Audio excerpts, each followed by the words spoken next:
वैकुंठवासी आलो याची कारणासी, बोलिले जे ऋषी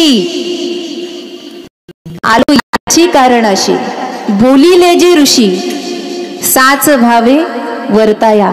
आम्ही कशासाठी आलो, आमचं एक विशिष्ट कारण आहे. तुम्हाला माहिती आहे, आपली परंपरा भारतीय ऋषींची परंपरा आहे. आपण ऋषींचे लेकरं आहोत. तुम्ही म्हणता ना आमचे माईबाप घरी आहेत, माईबाप ठीक आहे, पण आपली पूर्व परंपरा आहे ती ऋषींची परंपरा आहे बरं का. पुरुष मंडळ, ऋषींची परंपरा आहे. तुमचा विश्वास बसत नसेल, लग्नाच्या वेळेला गोत्र विचारतात का? गोत्र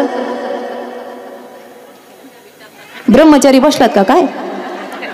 अगं गोत्र विचारलं असेल ना, तुम्हाला नाही विचारलं का गोत्र? ते गोत्र म्हणजे काय आहे, तुमचं गोत्र काय? मग असं सांगितलं जातं मार्कंडेय, आत्री, भरद्वाज, काय गोत्र आहे? हे गोत्र म्हणजे ऋषींची नावं आहे. आमचं गोत्र हे आहे बुवा, म्हणजे ते ऋषींची आमची परंपरा आहे. हे तर पटलं ना, गोत्र तर लक्षात आहे ना.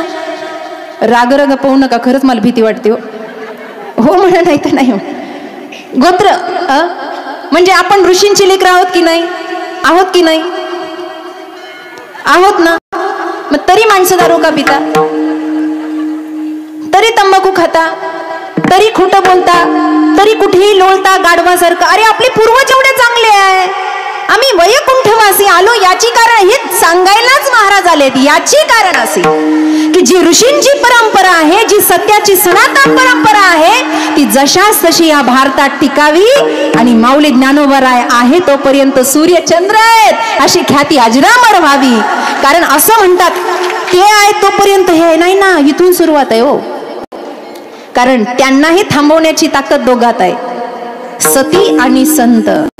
महान पतिव्रता ही सूर्याला थांबवू शकते. तुकाराम महाराजांचं प्रमाण आहे. तुका म्हणे पतिव्रता तिची देवावरी. पतिव्रता जर म्हणली ना, म्हणून पतिव्रताच्या बळावर अत्री आणि अनसूया नाही, असूया नाही ईर्ष्या. बाईमध्ये 8 अवगुण आहेत, माफ करा, कीर्तन करणारी बाईच आहे. बाईमध्ये 8 अवगुण आहेत, त्यातला प्रधान आहे बाईमध्ये ईर्ष्या असते. आता दुसऱ्याचं जाऊ द्या, तुमच्याच नवऱ्यानं जर कपडे चांगले घातले तर तुम्ही विचारता हसल्या म्हणजे फसल्या. अगं स्वतःच्या नवऱ्यावर जळता तुम्ही, आमच्या सारख्याला काय सोडणार आहे तुम्ही? विठ्ठल विठ्ठल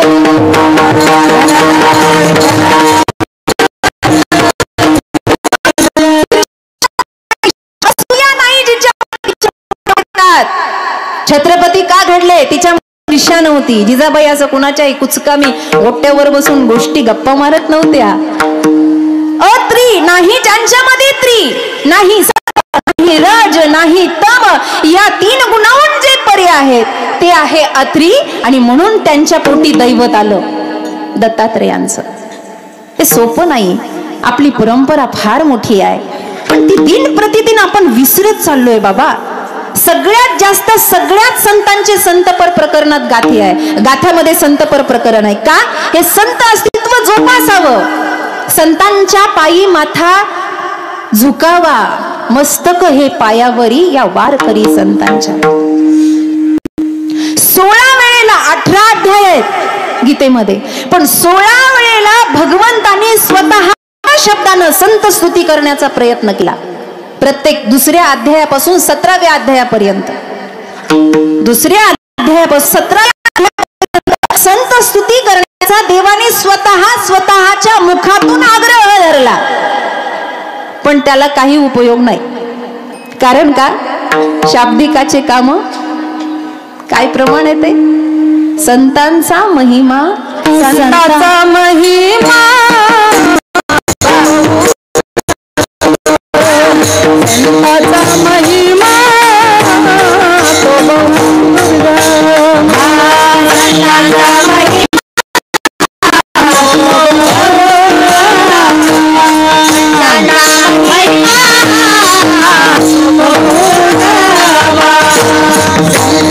महिमा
शाब्दिकांचे काम नाही येथे. असंच महाराज तुम्ही फारच चांगले, महाराज तुम्ही फारच छान गाता आणि महाराज तुम्ही फारच छान बोलता, ये की सेवा कर की आश्रमामध्ये. अरे असं शाब्दिक ज्ञान नाही चालत. माऊलींची कृपा फार आगाध आहे, झाली का? तू त्या लायकीचा आहे का? अरे रेडा तरी त्या लायकीचा आहे पण तू नाही ना. रेडा तरी त्या लायकीचा आहे, ती भिंत तरी आहे, निर्जीव आहे पण चालली ना बाबा. शाब्दिकाचे काम नाही. नाही, संत कृपा ही होते. संत हे दयाळू आहे, जीवलग आहे. पण संत कृपा होण्यासाठी अगोदर तिथे आपल्याला त्यांच्या चरणावर झुकावं लागतं बाबा, तेव्हा त्यांच्याकडून अनुग्रह मिळतो. देव लांब नाहीये ना, वो हमसे दूर थे ना मैं उनसे दूर था, बस आता नहीं नजर तो ये नजर का कसूर था. तो लांब नाहीये, तो आपल्या जवळच आहे, तो आहे तुझ्या जवळ आहे. पण त्याला विशेष रूपानं प्रगट करायचं असेल तर त्याला विशेष प्रकारची भक्ती लागेल आणि त्या भक्तीचा नाद गुंजेल त्या संत संघामध्ये. कारण का देव वेडा होता का वरून यायला नाचायला? या सुखा कारणे देव वेडा बोला, वैकुंठ सोडोनी संत सदनी राहिला, नाहम वसामी वैकुंठ योगी नाम रहीन वय, मद भक्ता यत्र गायन तत्र तिष्ठामी नारद. मला करमत नाही ग, लक्ष्मीला म्हणतात. जगाती जते नारदाने उभा, नारदाने उभा, नारदाने उभा,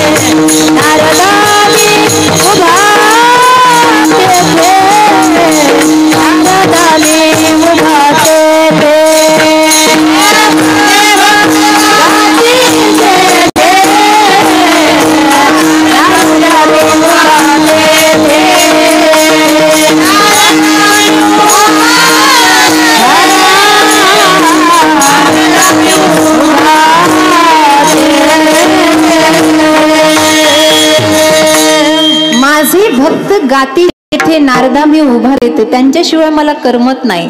म्हणून नामदेवांच्या कीर्तनात देव सुद्धा नाचले.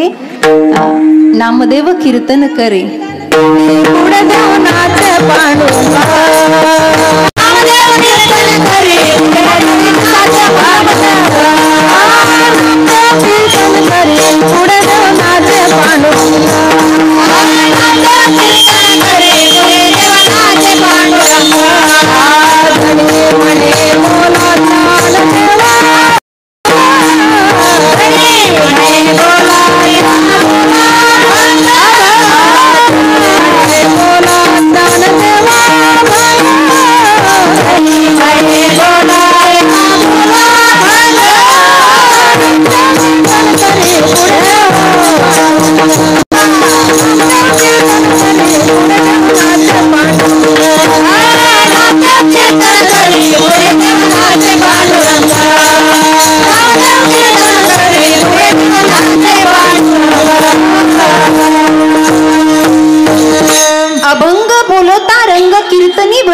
आणि प्रेमाचे छंदे विठ्ठल नाचू लागला. नाचता नाचता हरीचा गळला पितांबर, सावध होई देवा ऐसा कबीर. कबीर महाराज म्हणले, बाबा सांभाळ ना, एवढा का झालायस? कीर्तनच तसं होतं महाराज. त्यांच्या कीर्तनात देव नाचायचा ना, झोपल्यात अर्ध्या माग.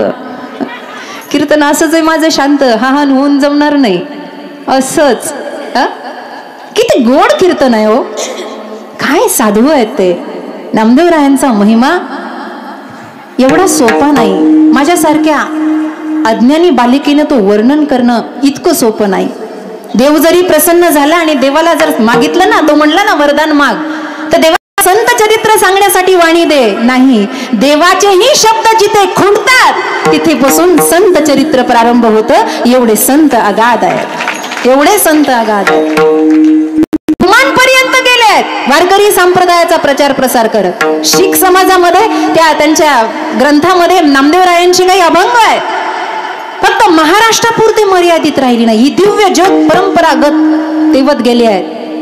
आणि पुढे ती अशीच राहावी म्हणून वारकरी संप्रदायामध्ये ही कीर्तनाची रचना काय आहे, ही परंपरा अशीच पुढे राहावी. कारण का, सगळ्यात मोठा आनंद कीर्तनात आहे. कारण त्याचंही प्रमाण आहे आमच्या जवळ. कीर्तन चांगलं, कीर्तन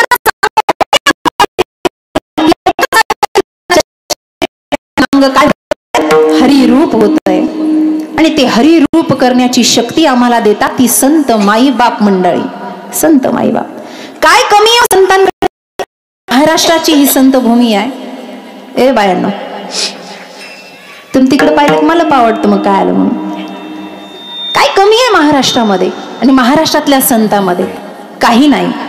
योग आहे, ज्ञान आहे, वैराग्य आहे, संपत्ती आहे, शुद्ध वाणी आहे, दिव्य आचरण आहे आणि प्रत्येक क्षेत्रामध्ये प्रत्येक गोष्टीमध्ये वेगवेगळे संत पारंगत आहे. का संतांच्या पायावर माथा धरायचा आहे, काय झुकायचंय. कारण तिथे जे भेटतं ना ते कुठे भेटत नाही. पापाची राशी जर जाळून टाकायची असेल तर तुकाराम महाराज म्हणतात पुण्यवंत व्हावे. पुण्यवंत व्हावे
सोडा, ते तर आहेच माऊलींचं. हरिमुखे म्हणा पुण्याची गणना. पण हे पण आहे, पुण्यवंत व्हावे घेता सज्जनाची नावे, नेघे माझी वाचा तुटी. महालाभ म्हणतात. आयुष्यात महालाभ होतो, महालाभ.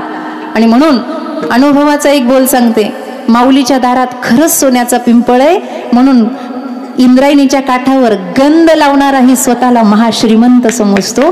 कारण तिथे जयाची द्वारी सोन्याचा पिंपळ, अंगी ऐसे बळ रेडा बोले. कशाची कमी नाही आळंदीमध्ये, सगळं आहे, सगळं. कधी आईची आठवण आली ना तर फक्त समाधीजवळ जाऊन माऊलीच्या समाधीजवळ डोकं ठेवलं की असं वाटतं सर्वस्व भेटलं. कशाचीच कमी नाही. कारण या माऊलींनी आमच्यावर असे दिवस आणले आहे. एक वेळ अशी होती का लोक जोड्याने मारायला निघाली होती. एक वेळ अशी की लोक जोड्याने मारायला निघाली होती. पण माऊलींमुळे एक वेळ अशी आली की आता जोड्या सहित पाया पडतात. नका काढू म्हणतात चप्पल. सांगा ना, कोण देत एवढे. याची जाती करी लाभावीन प्रीती. बुडत हे जन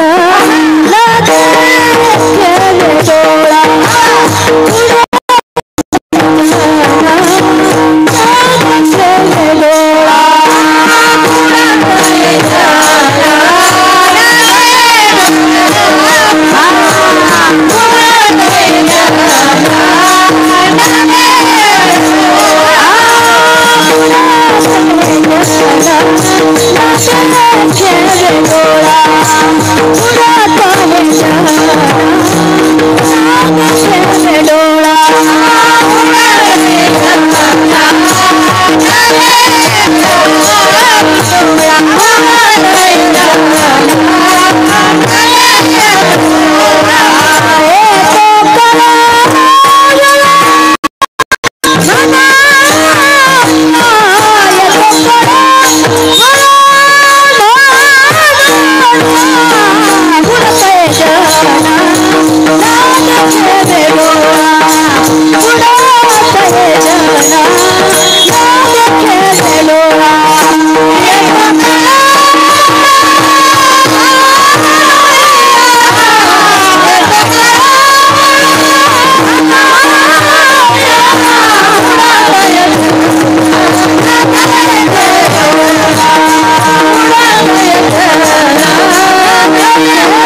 ज्ञानेश्वरी प्रगट झाली, गाथा प्रगट झाला का? कळवळा आला म्हणूनच. म्हणून संतांकडे कशाची कमी नाहीये, सर्व काही आहे, सर्व काही. आणि देण्यासाठीच ते आले आहेत, मागे सरत नाही. जीवा शिवाला एक करणारे संत आहेत, जीवा शिवाचं मिलन करून देणारे संत आहेत. त्याच्याकडे एवढी प्रतिभावंत प्रज्ञा आहे संतांकडे. जीव आणि शिव एक कसा करायचा, उदाहरण सांगते तुम्हाला, लई जांभळे द्यायला लागले आता. एका माणसाला लग्न जमवण्याची फार सवय होती, कुणाचे लग्न जमवायचं कामच नाही दुसरं काही. याचं लग्न जमव, त्याचं लग्न जमव, त्याचं लग्न जमव. एक दिवस एका गावात गेलं, पोराकडच्यांना भेटला. अरे बापरे म्हणला, सगळा इतिहास जाणला. बर बर फोटो द्या म्हणला. पूर्वीच्या काळात काही एवढी डेअरिंग नसायची, मुलाला बघायला जा, घर बघायला जा, फोटो द्या. पोराचा फोटो घेतला, सगळी हकीकत तिकडची पाहिली. भेटतो, हे फोटो वगैरे दाखवतो आणि ही सगळी इकडची हकीकत सांगतो. महिला मंडळ समोरचा एवढा ग्रुप, लक्ष द्या. मुलीकडच्यांकडे गेला, तिकडची सर्व हकीकत पाहिली. तर पोराचा फोटो पोरीला दाखवला, तिनं मान हलवली, पसंत आहे. मुलीचा फोटो घेतला, पुन्हा दुसऱ्या दिवशी मुलाकडे आला, मुलाला फोटो दाखवला, तो म्हणला पसंत आहे, छान आहे. फोटोवरून पसंती झाली. मग मुलीकडचे काही नातेवाईक आणि मुलाकडचे काही नातेवाईक एका मध्यस्थी गावामध्ये आले, एका विशिष्ट गावामध्ये. ते गावही नाही, हे गाव नाही, एका वेगळ्या तिसऱ्या गावामध्ये आले. आणि गावामध्ये आल्यावर दोन्ही पार्टींची चर्चा सुरू झाली. हे आपलं लांब उभं राहिलं. पाहुणे म्हणले, अहो पाहुणं, अहो तुम्हीच आणली ना सोयरी, इकडे या की. हे म्हणलं येतो, पण एका अटीवर. काय? पोरीकडून बोलायचं नाही, पोराकडून चालायचं नाही.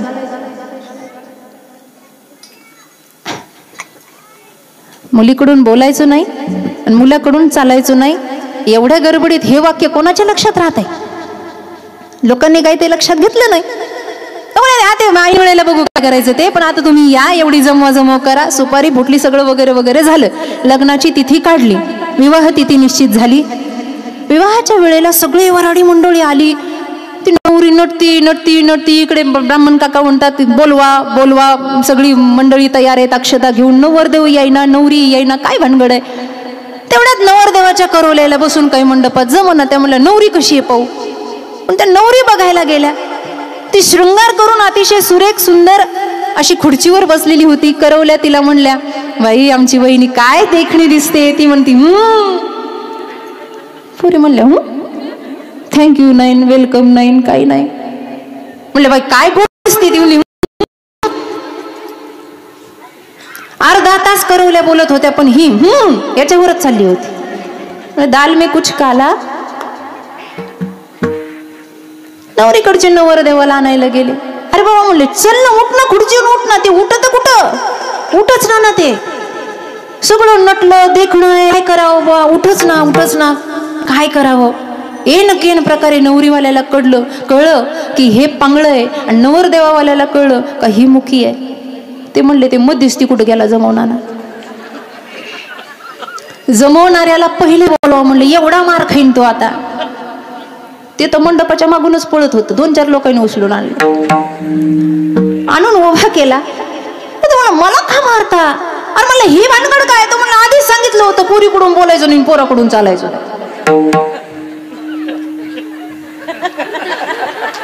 विठ्ठल विठ्ठल.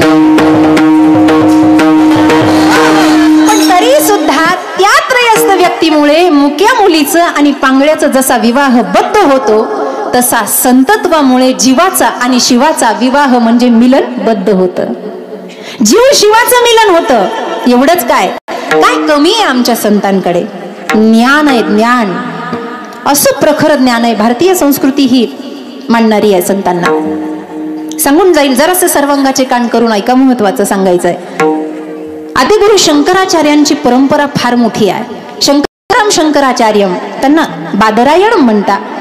सूत्र भाष्यकृतो वंदे भगवंतो पुनःपणा. त्यांच्यामध्ये एक शिष्य होते.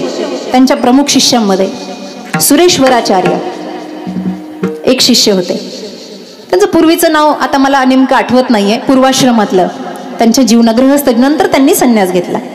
गंमत अशी झाली, 32 वर्षाची कारकीर्द आद्य गुरु शंकराचार्यांची आणि ह्या परंपरेमध्ये ते फिरत राहायचे. साधू तो बोले घुमता भला, नदी तो बोले बहती भली और साधू तो बोले घुमता भला. साधूने एका जागेवर जास्त वेळ राहू नये, धर्माचा प्रचार करत जगभर फिरावं आणि ज्ञानाच्या गोष्टी सर्वांना सांगाव्या. अशा अर्थानं आद्य गुरु शंकराचार्य प्रचार प्रसार करत फिरायचे. लक्षपूर्वक ऐका. असं करता करता जिथे सुरेश्वराचार्य राहायचे त्या भागामध्ये आद्य गुरु शंकराचार्य पोहोचले. मंदिरामध्ये मठामध्ये मुक्काम असल्यानंतर गावची लोक यायची भजन करायची. त्या भजनी मंडळातल्या 2-3 लोकांनी सांगितलं, महाराज अहो वेदांताच्या बाबतीत हा निखळ झरा. कोण म्हणजे आमच्या गावातला व्यक्ती, तोच सुरेश्वराचा, पूर्वीचं नाव वेगळं. ही व्यक्ती म्हणजे निखळ झरा ज्ञानाचा. वेदांताच्या बाबतीमध्ये विद्वत्ते आहेत म्हणले, तत्वज्ञान त्यांच्या मुखातून जळजळ वाहतंय म्हणले, सगळं चांगलं आहे, पण थोडीशी गची बाधा जाती झाली म्हणे. तेवढं जर लांब राहिलं असतं तर यांचा हात धरणारं या भागामध्ये कुणी नाही. लक्षपूर्वक ऐका. समोरच्या महिला शंकराचार्य म्हणले, मी काय करू शकतो? काही नाही म्हणले, बाबा तुम्ही चला. संतांच्या चरणाची रज पण इतकी महत्वपूर्ण असती. संत चरण रज लागता सहज, वासनेचे बीज जळून जाय, मग रामनामे उपजे आवडी, सुख घडोघडी वाढू लागे. संत चरणात तेवढी ताकद आहे, तुम्ही चला म्हणले. बाबा काही करा पण तेवढी गची बाधा, अहंकार त्यांचा दूर झाला की आमच्यासाठी महाराज ते ज्ञानच आहे, समुद्र आहे ज्ञानाचा, पण तेवढं वाचवा. शंकराचार्य म्हणले, बघू आता. मोठ्या मोठ्यांना अहंकाराने सोडलं नाही. दत्तात्रयांची आरती आहे बघा, मी तू पणाची झाली बोळवण, जनार्दन दत्त ध्यान. जोपर्यंत मी जात नाही आणि मी कळत नाही तोपर्यंत परमात्म तत्व जागृती होत नाही, परमात्म्याची भेट होत नाही. सोपं आहे. ते म्हणलं ठीक आहे जाऊ. आले बुवा.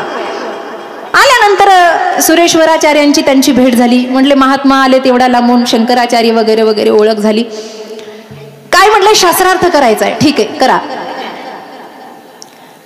शास्त्रार्थामध्ये हरलो तर काय करायचं? अभिमानानं सुरेश्वराचार्यांनी सांगितलं, जर मी हरलो तर पांढऱ्या वस्त्राचा त्याग करील आणि भगवे वस्त्र धारण करून तुमच्या सोबत येईल, पण तुम्ही हरले तर काय करायचं?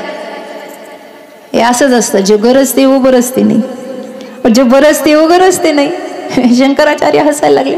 म्हणले, बाबा तू एवढा त्याग करतोय माझ्यासाठी, मग मी हरलो तर मी भगव्या वस्त्राचा त्याग करेल आणि तुझ्या घरची सेवा करेल. बाबा दुसरं काय करू शकतो मी?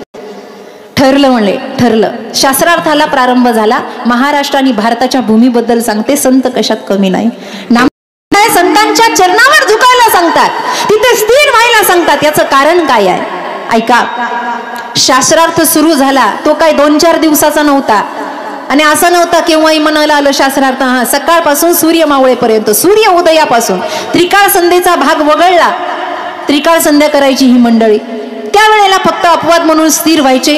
मग मावळेपर्यंत पुन्हा प्रश्न उत्तर चालायची. त्यांनी प्रश्न विचारायचा, यांनी उत्तर द्यायची, यांनी विचारायचं, त्यांनी उत्तर द्यायची. असं करता करता 6 महिन्याचा काळ गेला. आणि काळ गेल्यानंतर सुरेश्वराचार्य हरले. हो हरले ना ते. शंकराचार्य म्हणले, झालं एवढ्यातच का? हरले ते. म्हटले आता तुमचं वचन होतं, तुम्ही घाला कपडे. आतून आवाज आला, थांबा. पहिल्या स्त्रिया एवढ्या मजबूत होत्या कारण विद्वत्ता असायची त्यांच्याकडे. आतून आवाज आला, थांबा. कुणाला विचारून नेताय? सूर्य चंद्राच्या साक्षीनं, ब्राह्मणाच्या साक्षीनं धर्म अर्थ काम मोक्ष असे फेरे घेतले त्यांच्या सोबत. अर्धांगिनी म्हणतात मला. आणि तिचं नाव होतं उभय भारती. सुरेश्वराचार्यांच्या पत्नीचं नाव उभय भारती. नाही उभय भारती. मंडन मिश्रा पूर्वीचं नाव त्यांचं. राईट, बरोबर आहे, मंडन मिश्रा. आणि नंतर त्यांचं नाव सुरेश्वराचार्य झालं. वाद समोर आल्या आणि समोर आल्यानंतर त्यांनी सांगितलं, का म्हणले मी पत्नी. हा बोला. म्हटले यांना तुम्ही हरवलं, पण जोपर्यंत तुम्ही मला हरवत नाही तोपर्यंत हा वाद संपत नाही. आता गेलं का? आता काय करायचं बुवा? स्त्रीच्या काही मर्यादा असतात. शंकराचार्य विचारात पडले, ठीक आहे हरकत नाही, करूयात. परत शास्त्रार्थ सुरू झाला. काही प्रश्न निघून गेले मुखातून, त्याची उत्तरही मिळाली, पण आता एक धर्म संकट उभं राहिलं. मंडन मिश्रा बाजूला उभा आहे, धर्म संकट उभं राहिलं. ते असं कामसूत्रातले काही प्रश्न विचारले. आता भानगड अशी आहे, उत्तर द्यावं तर त्याचा अर्थ असा होतो की यांना अनुभव आहे, आणि उत्तर नाही द्यावं तर हार स्वीकारावी लागते. उत्तर तर माहिती आहे. हे सगळ्यात मोठं धर्मसंकट आद्य गुरु शंकराचार्यांच्या समोर उभा राहिलं. करावं तर काय करावं बुवा. विचार करता करता बराच काळ गेला. आता हार स्वीकारावी लागते का परमात्मा? एवढा त्याग केला, एवढी साधना केली आहे, काय करावं? तत्काळ त्याच काळामध्ये त्या प्रांतातला राजा गतप्राण झाला आणि त्यानं शरीर सोडल्यावर आद्यगुरूंच्या कानावर ही बातमी आली आणि त्यांनी शिष्याला सांगितलं, पटकन त्याच्या राणीच्या कानावर ही वार्ता पोचवा की धर्म कार्यासाठी, काही चांगल्या कार्यासाठी तुझ्या पतीचं शरीर हवंय, तुझ्या पतीचं शरीर हवंय. आद्यगुरु शंकराचार्यांमध्ये ही ताकद होती महाराज. त्या शिष्यांनी त्या पत्नीला विनवणी केली, राणीनं होकार दिला. ते शिष्य शरीर घेऊन आले राजाचं आणि मग आद्यगुरु शंकराचार्यांनी शिष्याला सांगितलं, माझं शरीर जतन करून ठेवा जोपर्यंत मी याच्या शरीरातून बाहेर येत नाही. आणि मग स्वतःच्या शरीरातून देह त्याग केला, राजाच्या शरीरात प्रवेश केला आणि तिच्या त्या प्रश्नाचं उत्तर त्या गृहस्थी राजाच्या शरीरात जाऊन दिलं, तिला हरवलं आणि मग स्वतःच्या शरीरात प्रवेश केला. एवढी विद्वत्ता शंकराचार्यांकडे होती. आणि मग दोघं पती पत्नी विलीन झाले. सद्गुरु महाराज तुम्ही थोर आहात. ज्ञानाच्या बाबतीत ते कमी नाहीये, वैराग्याच्या बाबतीत कमी नाहीयेत. एकदा सोडलं नाही सुटलं. तुकाराम महाराज म्हणतात, काय खातो आम्ही कासया सांगावे, आम्हाला भान नाही आम्ही काय करतोय. वैराग्याच्या बाबतीत प्रखर आहेत. योगाच्या बाबतीमध्ये ज्ञानराज माझी योग्यांची माऊली, जेणे निगमावली प्रगट केली.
योग 6व्या अध्यायामध्ये सांगितला. भगवती कुंडलिनीचा योग माऊली ज्ञानोबरायाने. सर्वांच्या शरीरामध्ये सर्पकार बसलेली, अष्टचक्राचं भेदन करणारी आणि चंद्रामृताचा आस्वाद घेणारी महाकुंडलिनी, जी शक्ती जागृत झाल्यानंतर जो व्यक्ती बोलतो ते खरं व्हायला लागतं, ते सांगतो ते घडायला लागतं आणि त्याच्या शरीरामध्ये दिव्य क्रांती निर्माण होते. अशा योग मायेचं सुंदर उदाहरण दिलं. योगामध्ये ते कमी नाही आहे, साधनेमध्ये ते कमी नाही आहे, सर्वांगानं परिपूर्ण आहे. म्हणून नामदेवराय अभंगाच्या प्रथम चरणाचा संत समागम एखादी संत पायी संता काळी माता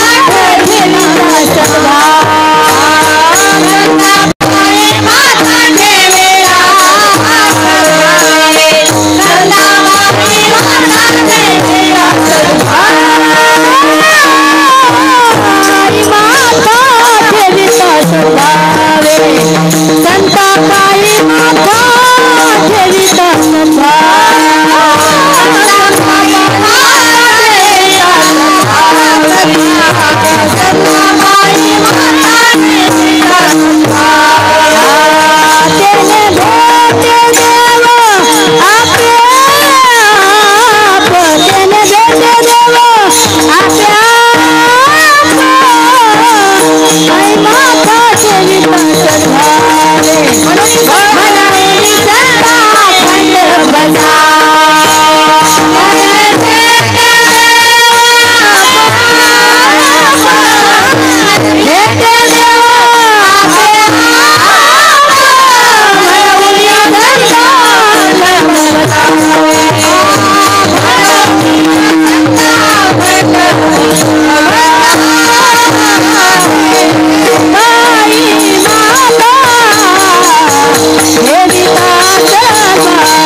अहो टाळी वाजवा की. म्हणतात माथा धरा पण कसा, सद्भावे. भावाची कारण भाव प्रधान आहे. परमात्म तत्व प्राप्त करण्यासाठी, भक्तीचं यशाचं शिखर किंवा अखंड तत्वधारा जोपासण्यासाठी जे लागतं ते मनातला भाव आहे. सद्भावानं साधूच्या शरणांगतीमध्ये जा. नाही तर मग आश्रम पाऊस्तर मठ मंदिर पायपर्यंत ठीक आहे, तिथून गेटच्या बाहेर निघलं की बेक बेंदून विचार कुठून आणलं असेल बो हे, कसं जमवलं असेल बो आहे. काही काहीच तर पाय पवित्र डोकंही चित्र राहत. अवघड आहे. हे रोजचाच अनुभव आहे बाबा. 15 वर्ष झाले फिरतोय आणि आम्ही कीर्तनकार म्हणजे फुटकं भांड, कुठं गळण सांगता येत नाही. कारण रोज वेगवेगळ्या घरची भाकरी खायची, सगळं आयुष्यात त्याच्यात चाललंय. म्हणजे स्वामीजी म्हणायचे साधूने असं तयारीत राहायचं. कुठलाही प्रसंग एखाद्या वेळेला शांतता भेटली तर असं समजायचं वादळापूर्वीची शांतता आहे. साधूला भांडताही आलं पाहिजे, साधूला मौनही धारण कर. स्वतः भांडले नाही कधी स्वामीजी, पण असे शिकवण देऊन गेले, तयारीत राहायचं. आणि मला नेहमी म्हणायचे स्त्रीचं जीवन मर्यादेत आहे बाळ, पण संकट भरपूर आहे. पण संकटाला घाबरली नाही तरच जिजाऊची लेक माणसे, नाही तर काही उपयोग नाही या सर्व गोष्टींचा. काही नाही, हे टिकू देत नाही समाज. सद्भावानं जा. सगळेच सद्भावानं येतील नाही ना हो. दृष्टी ज्याची त्याची वेगळी आहे. कुणाला काय दिसतं, कुणाला काय दिसतं, कुणाला काय दिसतं. बरं, या दिसण्याच्या पाठीमागे हे अंतरंग आहे. अंतरंगात कचरा भरल्यावर कचरा दिसेल ना हो समोर. जिथे अंतकरण पवित्र आहे तिथे कचरा दिसणार नाही, तिथे सगळं काही पवित्र दिसेल.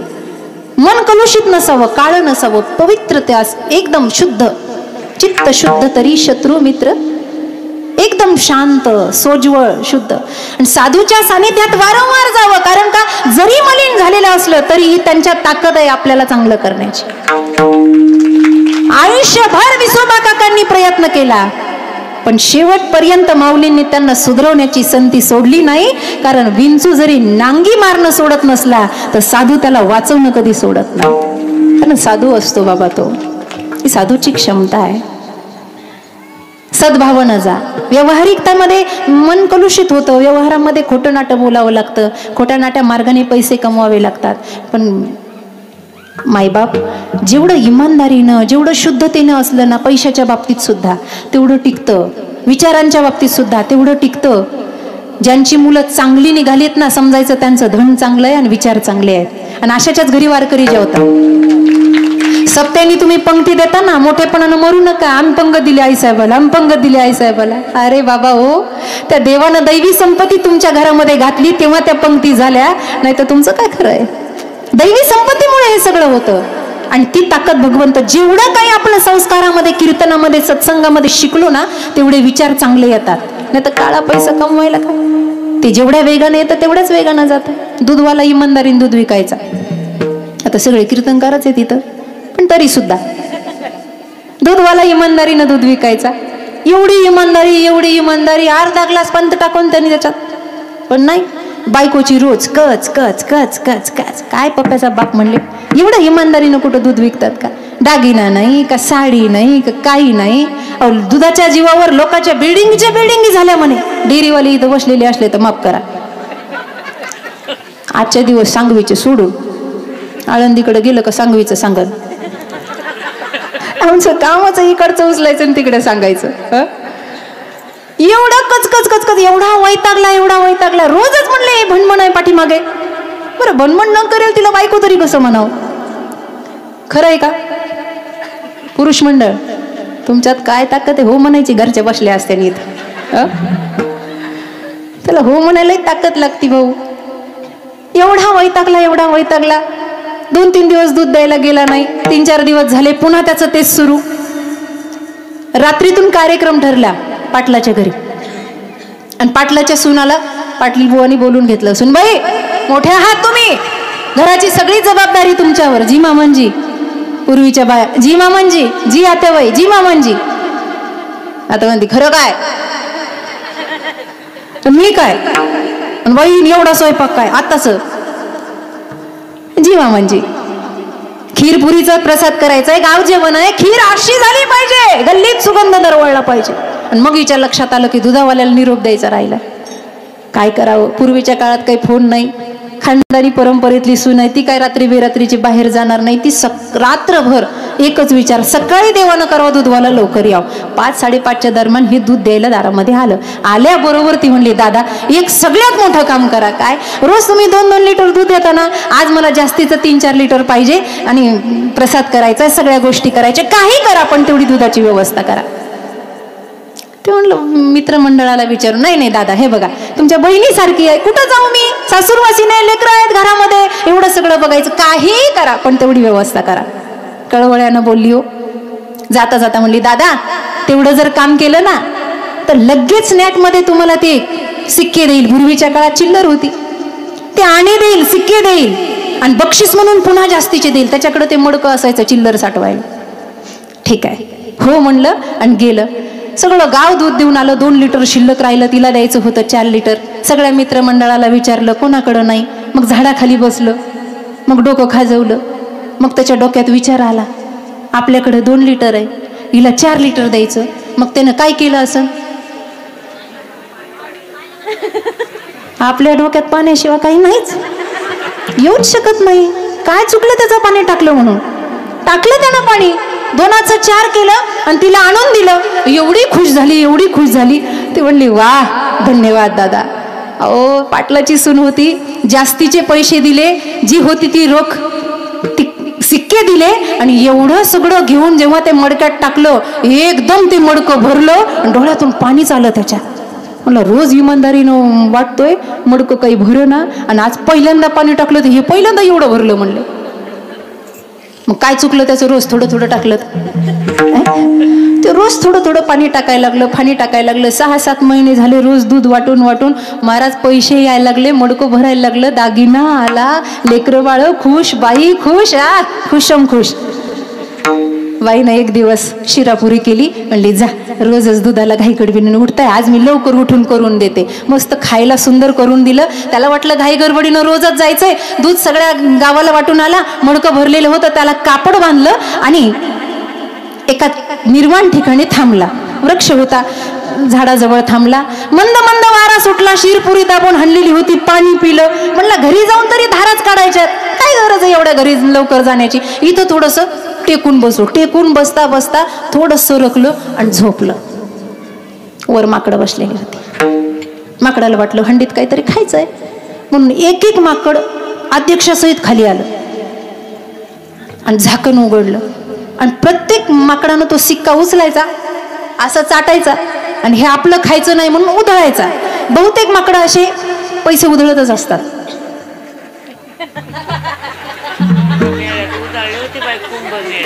काऊन हसले तुम्ही? अरे माकडं जर सांगितलं, काऊन तुमच्या पोटात काळं येतं, काही कळलं ना मला. सरळ बोललं तरी तुम्ही असं हसता, असं माकडाला हसू नये.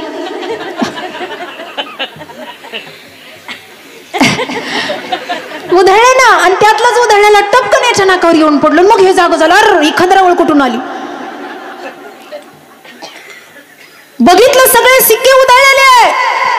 आणि जेव्हा हंडीच्या जवळ गेला तेव्हा डोळ्यात धारा लागल्या. माझा बाप म्हणला होता, गड्या जेवढं इमानदारीचं आहे तेवढं शिल्लक राहतं आणि जेवढं बेईमानीचं ते सगळं उधळून जातं.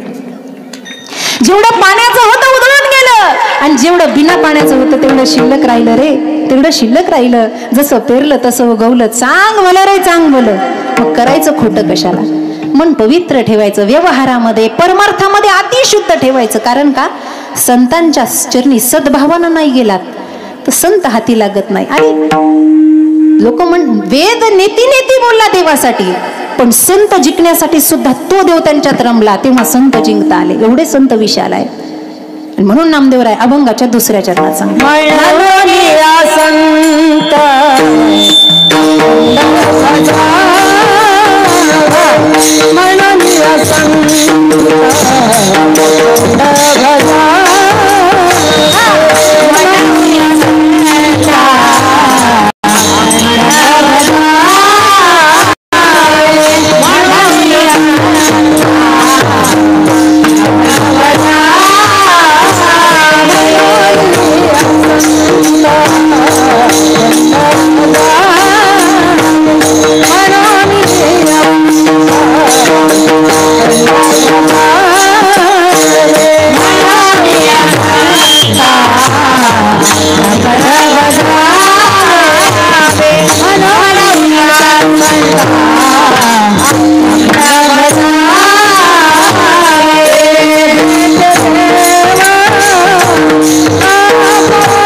अखंड बजावे. प्रत्येक, हे बघा मी सुरुवातीला म्हटलं संतांना जात नाही, पण प्रत्येक जातीमध्ये येऊन संतांनी काम केलं. आज भगवान बाबा वामन भाऊ यांच्या बाबतीत सांगायचं झालं, मुंबईला तेव्हा ताई मंडपात आल्या ना, आम्ही मंडपाच्या बाहेर गेलो. मुंबईला कीर्तन होती समाधी त्यांच्या सोहळ्यानिमित्त. फार समाज एकवटला त्यांनी. प्रत्येक समाजाला इथे याती भलती नारी नर या, सगळे या, एका विशेष कारणासाठी या का, सगळे एकत्रित खेळीमेळी गदारोळी आनंदानं या. म्हणून भगवान बाबांनी सुद्धा खूप मोठं कार्य केलं. एक कोटी आहे भगवान या शब्दाची, आपल्याला माहिती आहे. भ म्हणजे भरण पोषणाची सत्ता, ग म्हणजे गमनागमनाची सत्ता, व म्हणजे वाणीचं उद्गमस्थान, आणि न म्हणजे नसतानाही जो राहतो तो भगवान, तो भगवान. आईंना खूप मोठा आशीर्वाद मिळाला भीमसिंग महाराजांचा. तसं स्वामीजींचा, जसं तुम्ही तिथे बोलल्या त्या दिवशी आखाड्यामध्ये, सेम आहे, काही वेगळी परिस्थिती नाही.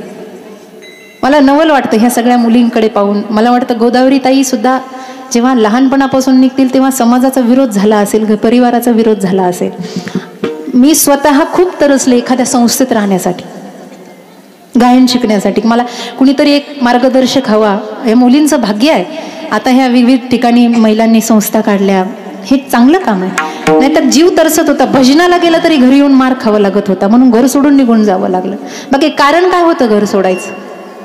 स्वतःचे आईबाप सोडून, तुळशीपत्र ठेवून एवढं सगळं समाजासाठी झुंज करायची. चांगल्या घरात नांदलो असतो, संसार केला असता, काय फरक पडत होता? पण वेगळं काही करायचंय ना, एक गोष्ट लक्षात घ्या. लोक म्हणतात लाईनच्या बाहेर गेला. लाईन मध्ये असल्यावर लोकांचं लक्ष जात नाही, पण लाईनच्या बाहेर गेल्यावर भगवंताचं लक्ष गेल्याशिवाय राहत नाही. परमार्थामध्ये लाईनच्या बाहेरच जावं लागतं. लोक बिघडलेले म्हणले, बिघडलेले. कबीर महाराज म्हणले राम बिगडा, हम तो बिगड़े क्या हुआ, राम बिगड़ा लक्ष्मण बिगड़ा, अरे बिगड़े सीता माई, देखत देखत कबीर बिगड़ा, तूने बिगड़ी काहे बनाई. सुतायों कर बिगड़ा अंजनी का सुतायों कर बिगड़ा, जन में लंका जलाई रे, बिगड़ती ने बनाई राम, बिगड़ती ने बनाई रे, बिगड़ती ने बनाई राम, बिगड़ती ने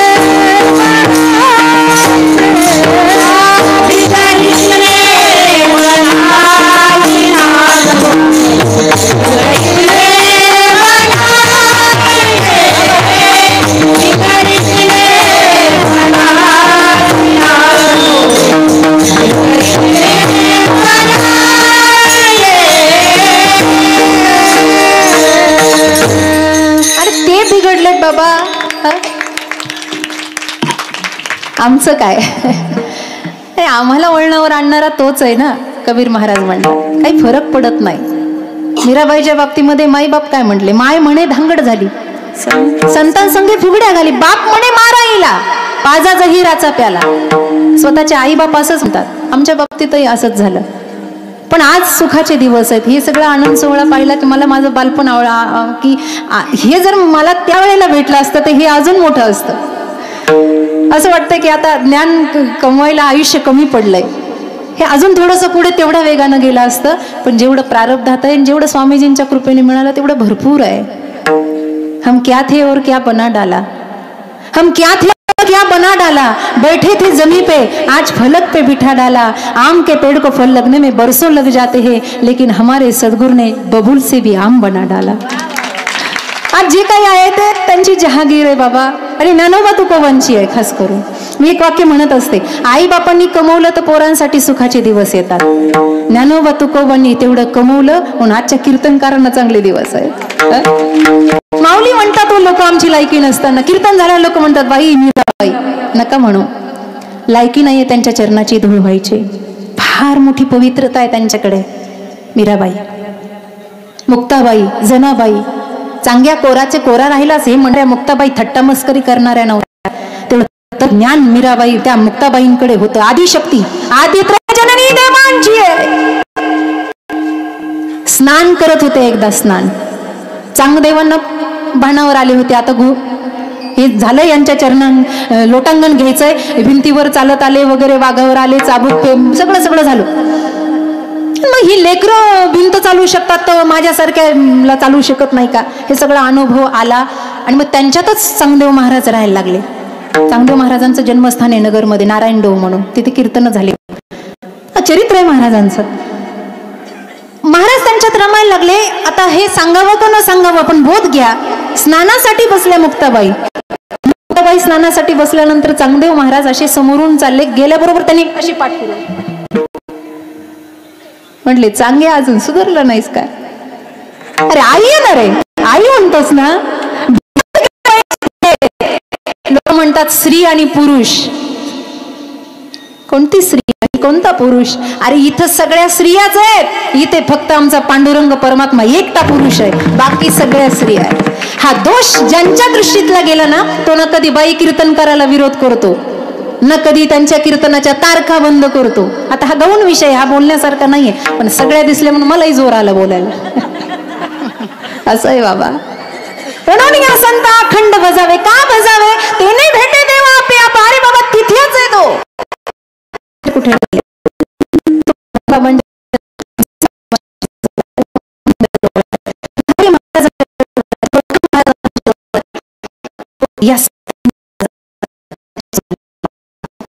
त्यांना दिन प्रतिदिन तो अनुभव आहे.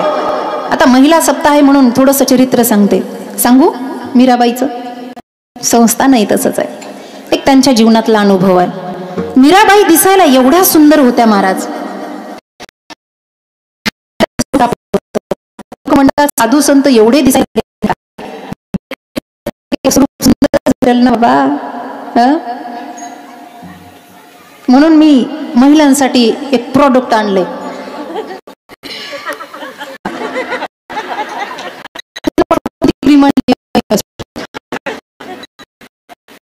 सर्वात सुंदर दिसायचंय ना, त्यांनी फक्त सर्वात सुंदर असणाऱ्या परमेश्वराचं ध्यान करायचं. सौंदर्य आपोआप प्राप्त होते. श्रृंगीशींना सोंड आली गणपतीची. ते गणेशाचे भक्त होते. खोकरा हनुमान मंदिर आहे, आता कणकेश्वरी दिदी आहे, तिथे एक साधू होऊन गेले पूर्वी. त्यांच्या पाठीमागे माकड हालाला शेपूट फुटली होती. ते मारुतीची उपासना करायचे. ज्याचं स्वरूप तुम्ही बघाल, ज्याचं ध्यान तुम्ही कराल, त्याचं स्वरूप माणसाला प्राप्त होतं. मीराबाई एवढ्या सुंदर दिसायच्या. बाके बिहारीचं ध्यान होतं. ऐसी लागी लगन मीरा हो गई मगन. सुंदरतेनं महाराज पग घुंगरू बांध मीरा नाची रे मैं तो हो गई नारायण की दासी रे. काय तत्व होतं. दासी असायच्या हाताखाली काम करायला. एक दिवस त्या दासीला उशीर झाला, म्हणजे आईला उशीर झाला. तिचा मुलगा होता. आईला उशीर झाला म्हणून हा मुलगा तिथे बघायला आला की माझी आई घरी का नाही आली. आणि मग तो या महलात त्या महलात त्या महलात त्या महलामध्ये असं पाहता पाहता तो मीराबाईच्या महलामध्ये गेला. आणि त्यानं जसं यवन शरीर सौंदर्य बघितलं, तरुणाई बघितली, सौंदर्य सगळं भाळून गेला महाराज. सगळं बघितलं त्यानं आणि थक्क झाला. काहीच न बोलता, कुणाला न बोलता तसाच घरी निघून आला. आईचं काम आटोपलं. आई घरी गेली. राजू खा ना रे बाळा, बाळा खा, तू जेवला नाही का? कुठे गेला होता? आई मी तुला पाहायला तिथे आलो होतो, मला खायचं नाही. अरे काय झालंय तुला नेमकं? आई माझ्या मनात एक विचार आहे, तुला मला सांगायचं. तू किती दिवसाची म्हणते ना लग्न कर लग्न कर लग्न कर. मी आतापर्यंत केलं नाही, मला पसंतच पडली नाही, पण आज मला लग्न करायची इच्छा झाली. आई आईच्या डोळ्यातून आनंदाश्रू आले की बाई सुनमुख पाहायला भेटतंय. सगळ्या आया सुनमुखासाठीच तरसलेल्या असतात. कधी सून येईल त्या शेंबड्याला नाक पुसता येत नाही, पण आईला सुनमुख पाहायचं. काय म्हणली? कुठे कोणती सून आहे? कोणत्या गोत्र, कोणतं नातं? काय तू ज्यांच्याकडे काम करतीयस ना, त्या रामाच्या घराण्यातली ती, जिचा पती गेला, वैधव्य अवस्थेमध्ये आहे, कृष्ण भक्त आहे, त्या मीराबाईला मी पाहिलं. मी वेडा झालो. मी विवाह करील तर मीराबाई सोबत करील, नाही तर करणार नाही. झाली का पंचायत? पोटावर लात मारली पोरानं. काम बंद पडलं. 3-4 दिवस दासीनं सुद्धा अन्न पाणी घेतलं नाही. अहो मीराबाई काय साधा तत्व आहे का महाराज? साक्षात देव त्यांच्या वाणीतून बोलतो, स्वरूपातून दिसतो. काय करावं गेली नाही. मीराबाईंचं लक्ष मोहलाकडे कधी कधी असायचं आणि मग त्यांना ती दासी दिसली नाही. त्यांना वाटलं ही आजारी आहे का, हिला काही कमी पडलं का, म्हणून तिला पाहण्यासाठी मीराबाई तिच्या झोपडीकडे निघाल्या.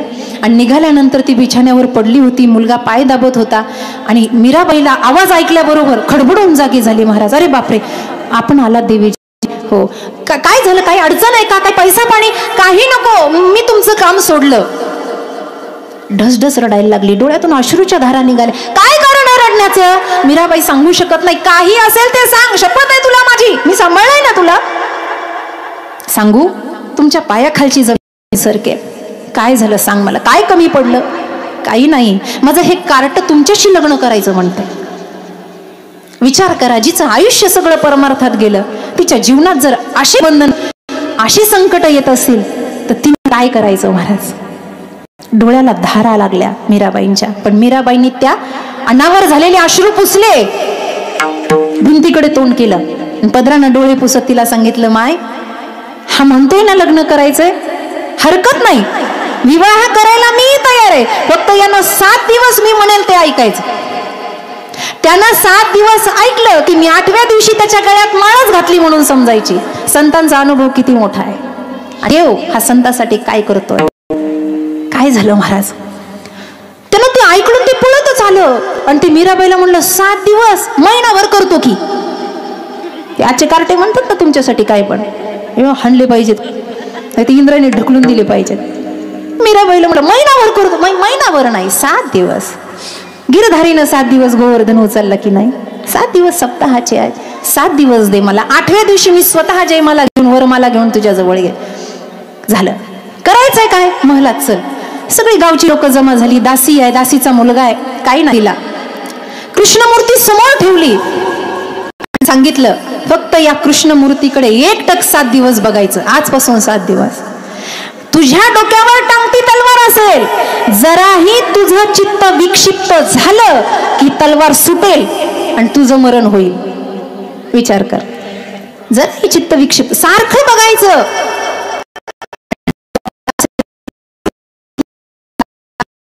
ये ना वासुदेव, एवढं म्हणायचं. काय करायचं, 7 दिवस एवढं करशील. याला वाटलं सोपंच आहे, घ्या ये ना, द्या ये ना. तिला वाटलं सोपंच आहे, काही त्याला मोठ्या मोठ्या गाड्यात कीर्तन करायचं.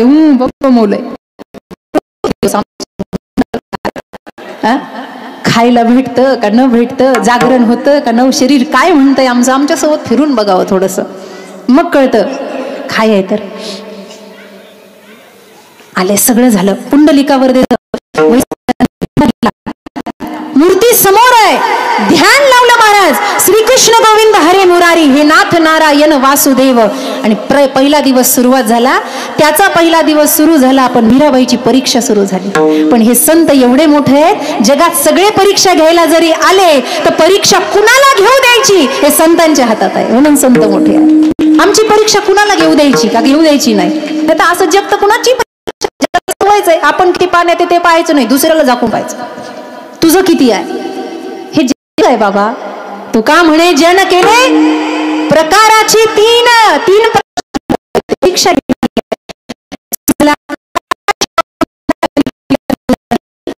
लाज रखो तुम मोरी, गिरधारी लाज रखो तुम. अश्रूच्या धारा संपत नव्हत्या. अन्न पाणी नाही, काय होईल आता.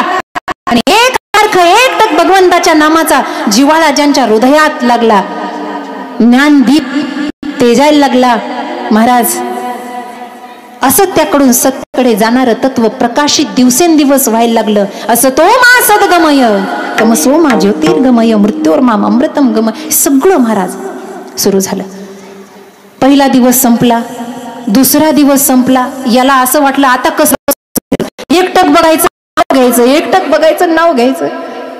अहो, घंटाभर आम्हाला कीर्तनात नीट बसता येत नाही, चपला मांडी खाली दाबून धरतो आम्ही, त्या चोरीला जाऊ नये म्हणून. दहाव्यात बसलो तोंड पडलेलं, लग्नात बसलो तोंड, कुठं बसा यांचं तोंडच पडलेलं, आम्हाला नीट बसता येत. सारखं दुसऱ्याच्या घड्याळाकडे लक्ष. बाई अजून विनोदच सांगा ना. घेतलंय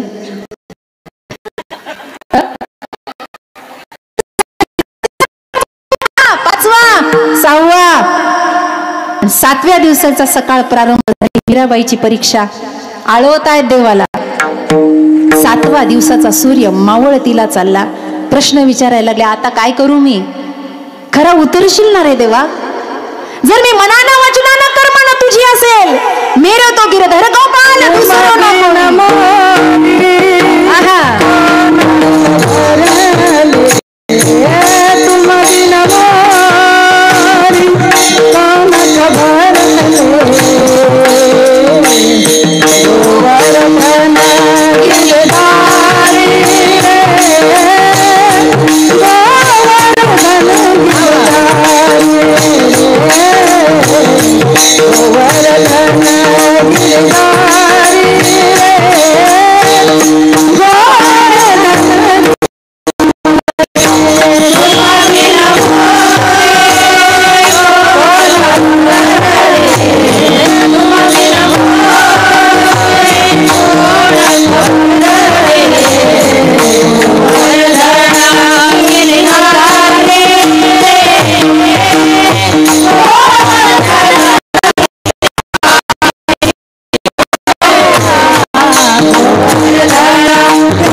अदालत तुम्हारी, गरीबों के दिल में जगह तुम न पाते तो सुनी ही रहती इबादत हमारी.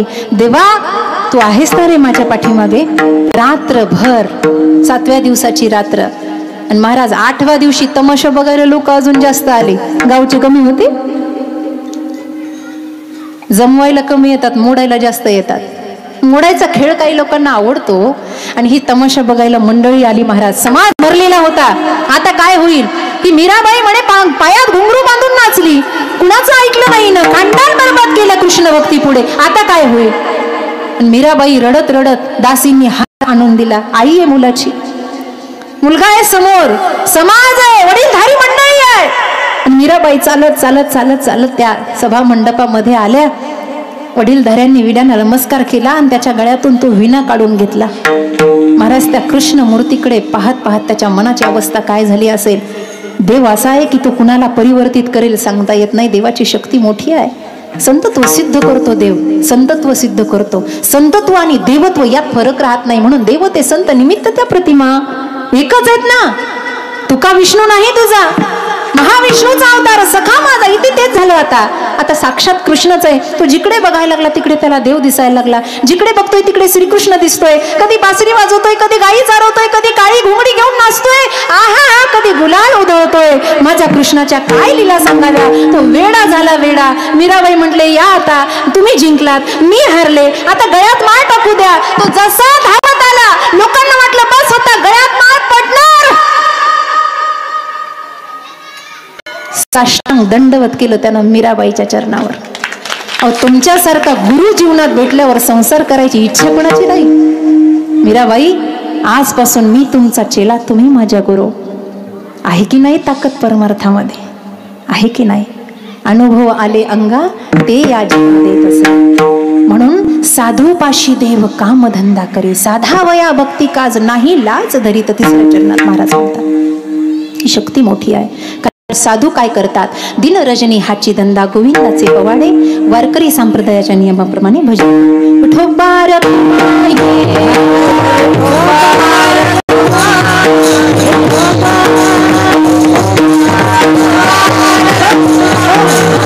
वरती हात करा सर्वांनी, वरती वरती वरती सरळ.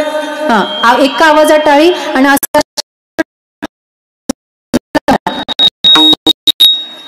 म्हणत आहे.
जोरात मृदंग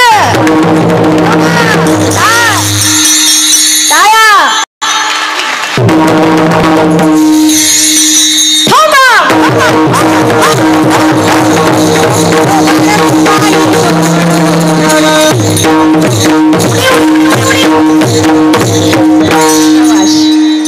वा दृष्ट काढावे ग बाई. काय आई साहेबांचा थाट, आई साम्राज्य.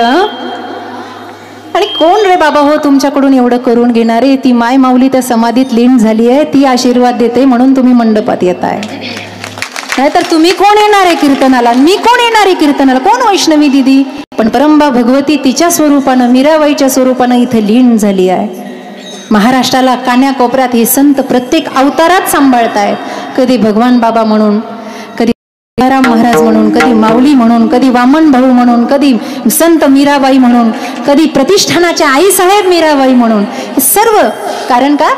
सर्व लोकात वासुदेवच सर्वमिती, सियाराममय सब जनी किंवा विठ्ठल जळीसे, हे सगळे संत देवरूपानं देवत्व केले आहेत. आज नामदेव राय त्यांच्या अभंगाद्वारे अभंगाच्या शेवटच्या चरणात सांगतात, नामा म्हणे देव इच्छी संत संग, नामा म्हणे देव इच्छी संत संग.